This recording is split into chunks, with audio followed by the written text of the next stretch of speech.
Hello बच्चों, let's start the question. So the question says prove by induction 1 plus 3 plus 5 and so on up to 2n minus 1 equals to n square. तो इस question में basically हम mathematical induction से proof करेंगे. तो mathematical induction से proof करने के कुछ स्टेप्स होते हैं, ठीक है. तो सबसे पहले तो हम इसमें इंडक्शन का यूज करेंगे, इसके कुछ स्टेप्स लिखेंगे, ठीक है. सबसे पहला स्टेप होता है कि हम n इक्वल टू 1 के लिए चेक करेंगे कि हमारी LHS और RHS मतलब सेटिस्फाई हो रही है या नहीं. फिर उसके बाद हम क्या करेंगे, n इक्वल्स टू k के लिए मान लेंगे कि हमारा जो सी इक्वेशन है करेक्ट है, ठीक है. n इक्वल्स टू 2 के लिए हमारी ये जो कंडीशन है ये ट्रू है, ठीक है. फिर हम इसको चेक करते हैं n equals to k plus 1 के लिए चेक करते हैं कि हमारी ये जो कंडीशन है ये ट्रू है या नहीं है, ठीक है. तो इसके लिए हम चेक करते हैं, ठीक है. चलो देखते हैं हमें क्या कहा हुआ है. हमें कहा हुआ है 1 plus 3 plus 5 and so on up to 2n minus 1, ठीक है. ये हमें LHS दे रखी है, ठीक है. और हमारी RHS है n स्क्वायर, हमारी RHS n स्क्वायर दे रखी है. तो मैं क्या करता हूँ, मैं अज्यूम करता हूँ, मतलब मैं क्या करता हूँ n इक्वल्स टू फाइंड के लिए चेक, n इक्वल्स टू 1 के लिए चेक करता हूँ, check for n equals to 1, ठीक है. तो n इक्वल्स टू 1 के लिए मेरी LHS क्या बन जाएगी, ये मेरी बन जाएगी 1, ठीक है.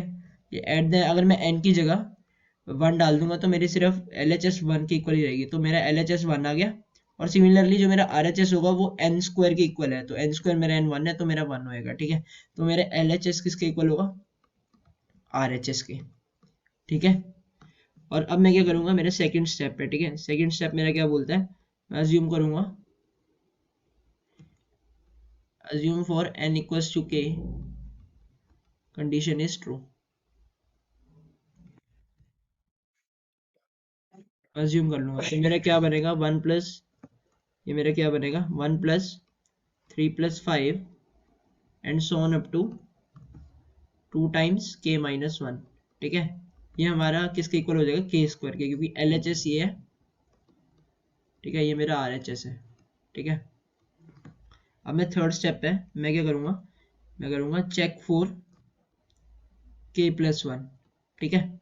k प्लस 1 के लिए चेक करता हूँ तो मेरा क्या बनेगा 1 प्लस 3 प्लस 5. LHS देखो मेरा LHS क्या बनेगा, मेरा LHS बनेगा 1 plus 3 plus 5 and so on up to, हमारी जो सी लास्ट टर्म थी वो क्या थी 2n माइनस 1. तो 2 इंटू के प्लस वन में 2 इंटू के प्लस 1 माइनस 1, मेरे क्या बनेगा 2 इंटू के प्लस 1, ठीक है. तो ये मेरा बनेगा 2 इंटू के प्लस 1, ठीक है. अगर मैं ध्यान से देखूँ तो मैं इसको ऐसे लिख सकता हूँ 1 plus 3 plus 5 and so on up to 2 into k minus 1 plus 2 into k plus 1, ठीक है. ये मेरी सेकंड लास्ट टर्म होगी क्योंकि 2 का कॉमन डिफरेंस है इस एपी का, ठीक है. तो ये 2 का कॉमन डिफरेंस है और हमने देखा था कि जो सी इसकी वैल्यू है, जो इसकी वैल्यू है वो क्या है हमारी के स्क्वायर, जो हमने अज्यूम करी थी, ठीक है. तो ये हमारा क्या बनेगा, ये बनेगा हमारा के स्क्वायर प्लस 2k प्लस 1, जो होता है हमारा k प्लस 1 का होल स्क्वायर, ठीक है. तो ये हमारी LHS आ गई. और अब मेरी मैं अगर RHS देखूं तो ये मेरा RHS है, अगर मैं के स्क्वायर की जगह के प्लस 1 डाल दूं, के की जगह के प्लस 1 डाल दूं तो ये मेरा के प्लस 1 का होल स्क्वायर बनेगा. तो फिर मैं कह सकता हूँ कि हमारा जो सा LHS होगा वो RHS के इक्वल होगा, राइट. सो देयरफॉर मैं कह सकता हूँ by induction, therefore by induction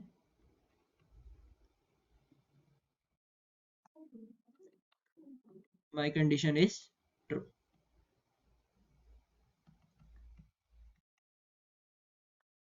So I hope you guys understand. Best of luck. Thank you.